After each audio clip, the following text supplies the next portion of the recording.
Welcome to Psychology of the Daf. We're on Shabbos, Daf Kufvav 106, and we're going to look at a part of the Gemara on 106b Kufvav Amud Beis, which discusses the tzipor dror. In general, the Gemara is dealing with different types of animals and birds and what constitutes trapping, and it comes to discuss a type of bird who is literally a free bird, a tzipor dror. This free bird does not feel the need to be in any particular place in a home to be domesticated. It makes its nest in the wild, and it may occasionally be seen around human beings, but it's not like another kind of a bird that automatically returns to its coop or pen at the end of the day. Now, this tzipor dror is described by the Gemara as Eina Mekabelis Moros. It has no master.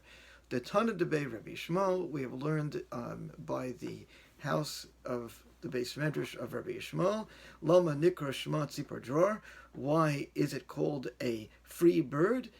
But the word doror can be free, but also it has a consonance with the word dar.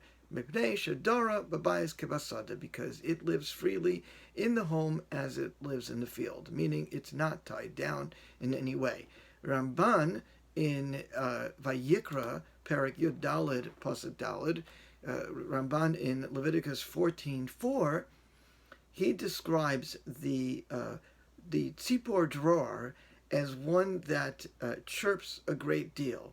It's called Ba'alei Pitput. And pitput is an onomatopoeia, which means it makes a lot of chattering. It's not a held-back bird, and it's used in that way in the purification ritual of a mitzora, the Ramban suggests, because it has this quality of chattering, and just like it chatters, so too the mitzora needs to be reminded that in his or her lashon hara, in his or her gossiping, his chattering like a bird, he caused damage. Okay, then we have an interesting verse in Tehillim, Kapitel Pei Daled, Pasuk Daled, Psalms verse, chapter 84, verse 4, where it describes the tzipor dror, and it's describing that this free bird, even the free bird, finds its place in the house of the Lord, which begins to open up a discussion for us of who are we talking about over here? Is the Psalms really talking about a bird? The overall discussion of the overall content of that psalm is about the person becoming attached to Hashem, wanting to be attached to God, and it mentions that the free bird finds its home also in the temple by the altar. And that begins to give us as a hint as to what we might focus on in the nature and character of this free bird. Now, Ibn Ezra over there, he explains that the bird, that this type of free bird has a particular quality. This type of free bird only sings when it's free. Now that is taking it one step further. So now this tzipor dror, this free bird, who, as the Gemara says, does not in any way recognize authority, is not held back, and freely dwell in the home or dwell out in the wild. The Ibn Ezra goes further to say that this free bird, that is, as the Ramban says, represents just gossip and talking. This free bird, it only can sing when it feels free. If it is in captivity, if it's chained up, it is no longer free. This is what I'd like us to think about. There are some characters, there are some personalities who are free birds. They need to explore, they need to ask questions, they need to challenge authority. And the Pasuk in Tehillim is saying that even the free bird can find his or her place in the Beis HaMikdash by the Mizbeach. Hashem can even welcome the free bird. But let's keep in mind, in the context, what is the quality that the free bird has? It sings.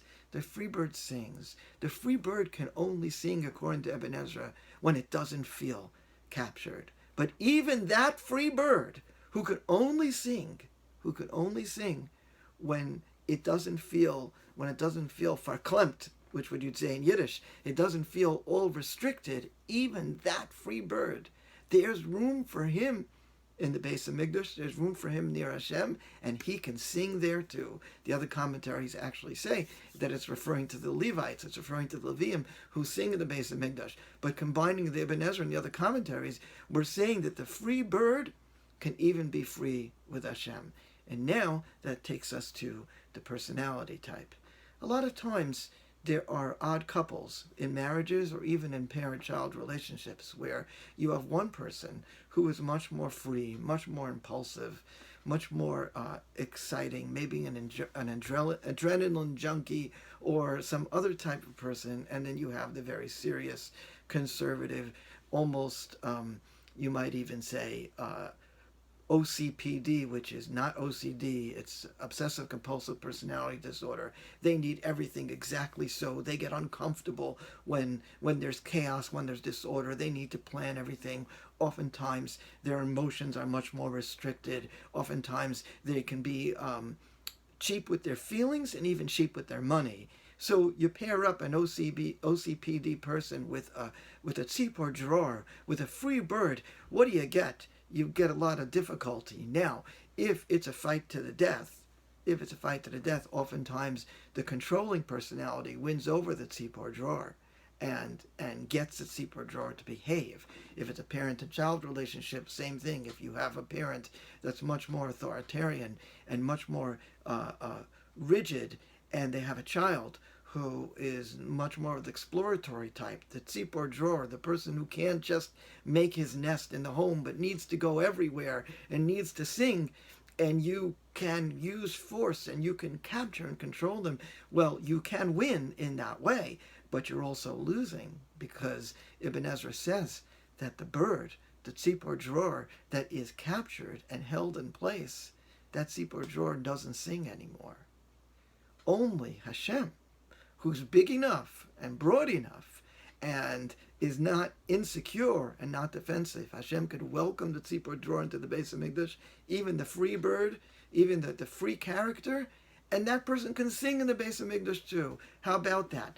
But in relationships, this becomes a problem. So sometimes that restrictive person doesn't let the tzipor drawer breathe, and they think that they win.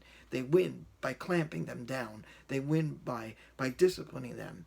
But then they don't sing anymore. Then they're depressed. And this happens in marriages, and this happens in parenting. And you know what happens then?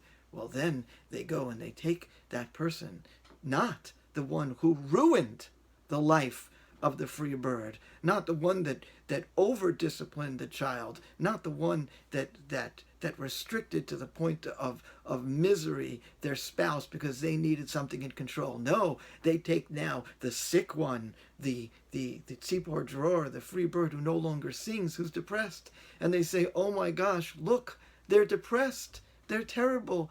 I always knew they were mentally ill. I always knew they were crazy. And now they got to stuff some medicine in them and all kinds of other crazy things. Maybe they have to send them away to boot camp.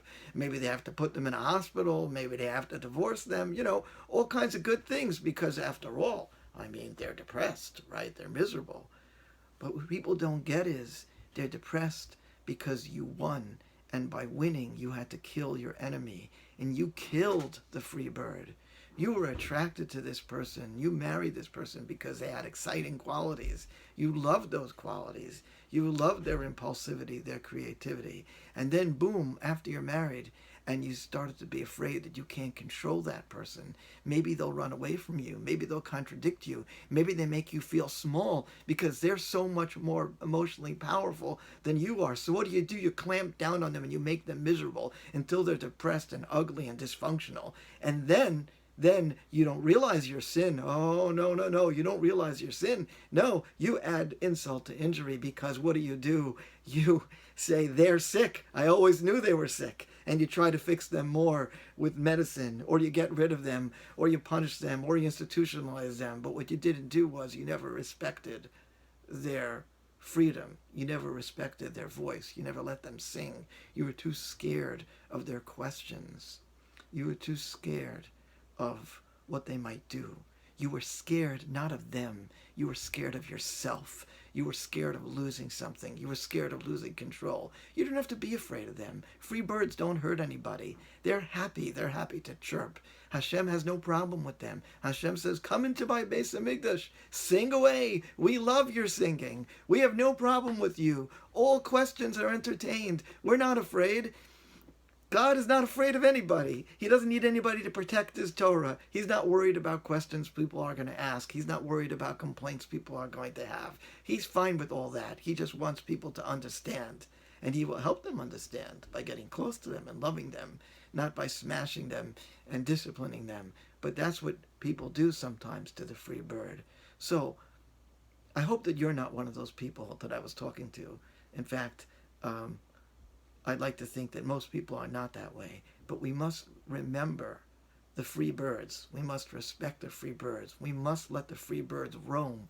We must let the free birds chirp. We must let them talk. We must let them find their way, because if we do, and if we respond to them with love and care and respect, number one, we're going to have the delightful, delightful company of a happy, flying around bird, just like Hashem will have this delightful company of the tzipor drawer in his Beis Hamikdash. And yes, we're going to have to live with the fact that they fly around. And we're going to have to live with the fact that we don't know what they're going to do next. So we can't yell at them or punish them or shame them. We can talk to them. We could ask them, would you like to stay? We could point out the value of staying. They found their way to the Beis Hamikdash. They know what's good. They know how to find the right things. We could say, here's what's so great about being connected to us. Here's what's so great about Yiddishkeit. We'd love for you to join us. We know that sometimes you have a very strong wanderlust and you can't always make your nest here. I'm okay with that, because I know you need to be free sometimes. But I love you and I value your company, and I value the excitement that you bring with your sinking voice. So, free bird, come. Live with me in the Beis Hamikdash. Live with me by the Mizbeach. Live with me as much as you can. And when you need to fly about, I'll understand that too.